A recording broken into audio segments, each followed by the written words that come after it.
Let's remove the drama and look at the mechanics, because the real story here isn't headlines, it's behavior. Something has shifted, and not in a way public figures usually announce. No press conference, no formal denial, just silence, movement, and sudden urgency. When financial access tightens for high-profile individuals, explanations rarely come first. What comes first is containment. According to multiple independent observers who monitor nonprofit compliance and celebrity-linked foundations, unusual constraints have reportedly appeared around entities connected to Prince Harry and Meghan Markle. These reports do not allege guilt, they point to procedure, and procedure is where reputations either hold or fail. In the United States, financial scrutiny doesn't begin with scandal, it begins with paperwork. Missed filings, delayed approvals, requests that go unanswered. When those signals stack up, regulators don't speculate, they verify. And if verification stalls, they escalate.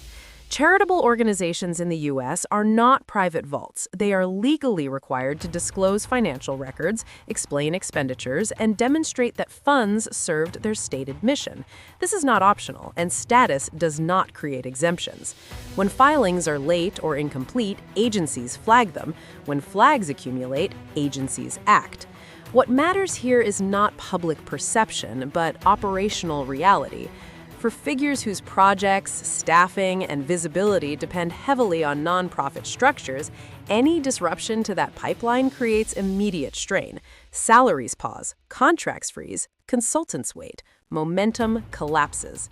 Observers have noted that several initiatives linked to the Sussex brand appear to have slowed or stalled simultaneously. That kind of synchronized pause does not happen because of bad press.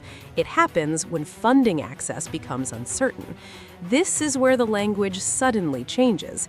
Instead of messaging about expansion, impact, or new ventures, the focus shifts to security, relocation, and legal positioning. These are not branding choices, they are defensive postures. In American regulatory culture, there is one institution that commands universal caution: the Internal Revenue Service. It does not negotiate narratives, it does not respond to public sympathy, it examines records, traces benefit flows, and identifies inconsistencies.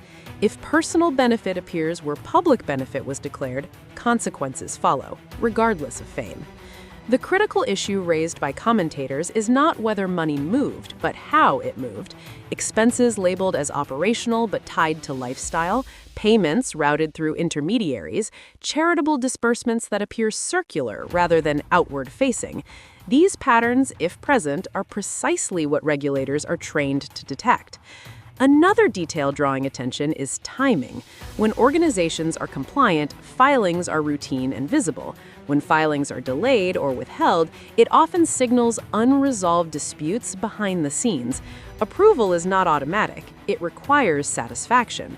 If approval is denied or pending, assets can be restricted. This does not mean guilt, it means uncertainty. But uncertainty is enough to stop everything. For public figures accustomed to constant liquidity, this is destabilizing. The solution is rarely confrontation, it is repositioning. Jurisdiction matters. Legal environments differ. Oversight intensity differs. Institutional protection differs. This is where history becomes relevant. In the United Kingdom, royal-adjacent figures have traditionally been insulated from certain forms of scrutiny, not by law, but by structure. Investigations slow, responsibility diffuses, institutions prioritize stability over exposure. In contrast, the U.S. system does not defer to heritage, it follows statutes. And once a review begins, it proceeds whether the subject cooperates or not. That distinction alone explains why relocation narratives resurface during financial tension, not because of fear, but because of leverage. Where scrutiny is strongest, risk is highest. Where scrutiny is softer, time is gained. This does not mean wrongdoing occurred, it means strategy is adapting to pressure, and pressure, in financial contexts, always leaves traces. The most telling sign is not accusation, it's silence. When records can clarify concerns, they are usually released. When they are not, speculation fills the vacuum, and speculation becomes louder when documents remain absent. At this stage, the story is not about personalities, it is about systems. Systems do not respond to emotion, they respond to compliance. And compliance, once delayed, becomes a countdown.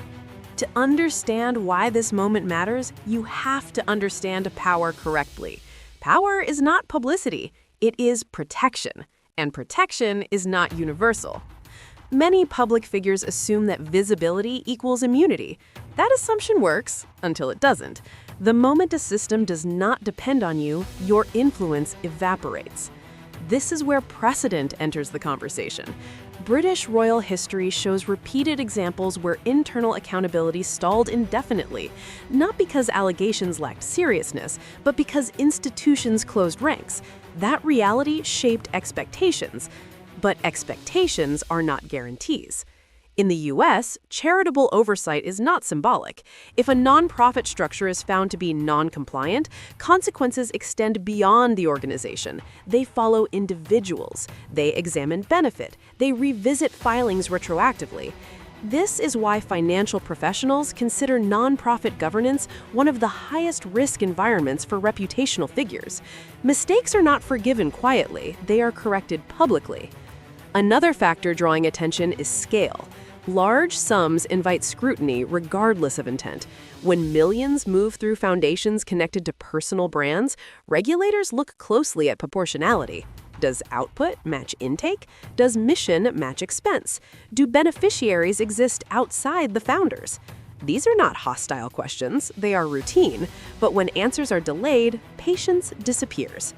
There is also the issue of donor confidence. When donors question transparency, institutions react fast, not to punish individuals, but to protect future funding. Once donor trust weakens, partnerships dissolve. This may explain why allied organizations appear to be distancing themselves quietly. Silence from collaborators is often more revealing than criticism. Then there's the matter of legal misunderstanding. Diplomatic or international status does not override domestic financial law. That misconception has trapped many before. Titles do not suspend audits. Narratives do not halt investigations. If that miscalculation occurred, if protection was assumed where none existed, urgency would follow quickly. Urgency looks like relocation plans, revived legal battles, and reframed public messaging. But urgency cannot undo documentation. The most dangerous phase of any financial review is the beginning, not the end. Because during the beginning, individuals still believe they can manage outcomes. They believe repositioning will help. They believe time is on their side. It rarely is. Once filings are examined, control shifts permanently. The story is no longer told through interviews or statements. It is told through numbers, signatures, and timelines. This is why seasoned observers are cautious but attentive. They are not waiting for scandal, they are watching for confirmation. And confirmation in regulatory matters does not arrive as leaks, it arrives as action. If restrictions remain, if approvals do not appear, if filings stay unresolved, then conclusions will be drawn, not by commentators, but by institutions. At that point, narratives stop mattering. This is not the collapse of an image, it is the test of a structure, and structures either withstand scrutiny or they don't. The final truth is simple and uncomfortable. Power lasts only as long as systems allow it. When systems disengage, everything changes quietly at first and permanently after. And that is why this story, whatever its final outcome, is not fading. It is entering the phase where documents speak louder than people ever could.